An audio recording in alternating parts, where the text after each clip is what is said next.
آج ہم پاکستان کے تعلیمی نظام پر بات کر رہے ہیں اور خاص طور پر پنجاب میں جو کچھ ہو رہا ہے۔ سرکاری اسکول، اعلیٰ تعلیم، وہاں کی تبدیلیاں اور جو مسائل سامنے آ رہے ہیں۔ ہمارے پاس مختلف ذرائع سے معلومات ہیں اور چونکہ ہم Punjab education research and scholars یعنی پرساں سے وابستہ ہیں تو کوشش کریں گے کہ گفتگو میں ایک آپ کہہ لیں تحقیقی اور علمی زاویہ رہے۔ جی بالکل، آج ہم پنجاب حکومت کے وہ جو تقریباً 10,000 اسکول آؤٹ سورس کرنے کا فیصلہ ہے اس پر بات کریں گے، پھر اساتذہ کی ملازمتوں پر کیا اثر پڑ رہا ہے، یونیورسٹیوں میں پروموشن کا کیا نظام ہے، خاص کر بی پی ایس اور ٹی ٹی ایس کا فرق، اور ہاں تحقیق کا معیار جو ایک بڑا سوالیہ نشان بنتا جا رہا ہے۔ ٹھیک، تو شروع کرتے ہیں اسکولوں کی آؤٹ سورسنگ سے۔ خبریں تو یہی ہیں کہ پنجاب حکومت نے کوئی 10,000 سرکاری اسکول وہ نجی شعبے کو دے دیے ہیں۔ اور اس کا نتیجہ؟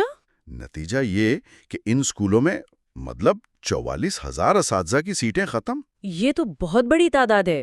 جی ہاں، 44,000، یہ واقعی ایک بہت بڑی تعداد ہے۔ اب متاثرہ اساتذہ سے کہا گیا ہے کہ وہ فوراً آن لائن تبادلے کی درخواست دیں، ورنہ پھر خدشہ ہے کہ ان کی نوکری چلی جائے گی۔ اچھا، تو حکومت کیا کہہ رہی ہے اس پر؟ ان کا کیا موقف ہے؟ دیکھیں، حکومتی موقف یہ سامنے آیا ہے کہ یہ قدم اصل میں ریشنلائزیشن کے لیے ہے، مطلب صوبے میں اساتذہ کی جو غیر متوازن تقسیم ہے نا شہروں اور دیہاتوں میں، اسے ٹھیک کرنا ہے۔ ان کا کہنا ہے کہ اس طرح نئی بھرتی جو بغیر ہی نظام بہتر ہو جائے گا، اخراجات بھی کم ہوں گے، سہولیات بہتر ہوں گی اور نگرانی وہ محکمہ تعلیم خود کرے گا۔ لیکن کیا یہ دلیل زمینی حقائق سے مطابقت رکھتی ہے؟ خاص طور پہ جب ہم سنتے ہیں کہ صوبے میں پہلے ہی تقریباً 40,000 اساتذہ کی کمی ہے۔ اساتذہ تنظیمیں تو احتجاج بھی کر رہی ہیں، پہلے بھی کرتی رہی ہیں۔ بالکل، یہ بہت اہم نکتہ ہے۔ 40,000 اساتذہ کی کمی یہ تو خود تعلیم کے عمل کو بری طرح متاثر کر رہی ہے، اور دوسری طرف حکومت اگست میں نئے اسکول ٹیچر انٹرن STI بھرتی کرنے کا بھی سوچ رہی ہے۔ تو ایک طرف آپ اسامیاں ختم کر رہے ہیں، دوسری طرف انٹرنز لا رہے ہیں۔ یہ تھوڑا آپ کہہ لیں سمجھ سے باہر ہے۔ تضاد تو نظر آتا ہے۔ اچھا، اب ذرا یونیورسٹیوں کی طرف چلتے ہیں۔ وہاں بھی کچھ معاملات ہیں، خاص طور پر BPS یعنی بنیادی پے اسکیل والے اساتذہ کے لیے ان کی ترقی کا کوئی واضح راستہ نہیں لگتا، جبکہ TTS ٹینور ٹریک سسٹم وہ الگ ہے۔ جی، یہ ایک بڑا مسئلہ ہے۔ BPS اساتذہ جو ذرائع بتاتے ہیں کہ یونیورسٹیوں میں تقریباً 93.5% ہیں، ان کو اگلے گریڈ میں جانے کے لیے اکثر ایک نئی خالی سیٹ پر باقاعدہ درخواست دینی پڑتی ہے۔ مطلب یہ کوئی معمول کی ترقی نہیں، یہ تو ایک طرح سے نئی نوکری کے لیے مقابلہ کرنے والی بات ہو گئی۔ اور اسی پر وہ جو all public universities BPS teachers ایسوسی ایشن ہے، APUBT ہے، ان کی درخواست سپریم کورٹ نے سماعت کے لیے منظور بھی کر لی ہے۔ اور اسی سے جوڑا ایک اور بہت ہی تشویشناک پہلو وہ تحقیق کے معیار کا ہے۔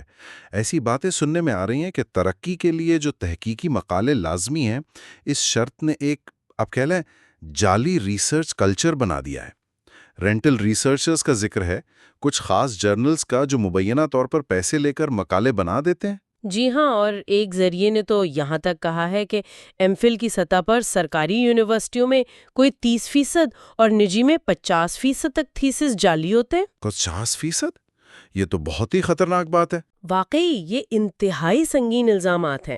اگر ان میں ذرا بھی سچائی ہے تو یہ صرف ہمارے تعلیمی معیار کا مسئلہ نہیں، یہ ہماری ڈگریوں کی جو بین الاقوامی ساکھ ہے نا اس کو تباہ کر رہا ہے۔ اور جو یہ رینٹل ریسرچ کی بات ہے، یہ شاید صرف پروموشن کی شرط کی وجہ سے نہیں، اس کی جڑیں شاید گہری ہیں، جیسے تحقیق کے لیے وسائل کی کمی، صحیح تربیت نہ ہونا، اور وہ جو دباؤ ہوتا ہے نا شائع کرو یا فنا ہو جاؤ والا۔ ہائر ایجوکیشن کمیشن HEC پر بہت بڑی ذمہ داری آتی ہے کہ وہ اس معاملے کو دیکھے، تحقیق کرے اور تھیسس کی جانچ کا کوئی مؤثر نظام بنائے۔ اگر ہم تحقیقی زاویے سے دیکھیں تو جنوبی ایشیا میں ایک موازنہ بھی سامنے آیا ہے۔ اساتذہ کی تربیت، بھرتی، لائسنسنگ کے معیار میں پاکستان اور افغانستان وہ خطے کے دوسرے ممالک جیسے نیپال، بھارت، سری لنکا ان سے پیچھے نظر آتے ہیں۔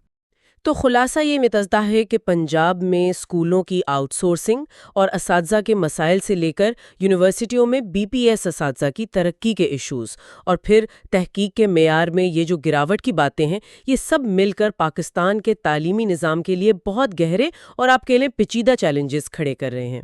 بالکل، اور ان سب پالیسیوں کا، ان مسائل کا براہ راست اثر لاکھوں اساتذہ اور کروڑوں طلباء کی زندگیوں پر پڑ رہا ہے۔ جی، تو ان تمام معلومات کی روشنی میں خاص طور پر بحیثیت محقق ہمیں یہ سوچنا ہوگا کہ صرف انتظامی یا ڈھانچے میں تبدیلی کافی نہیں ہے۔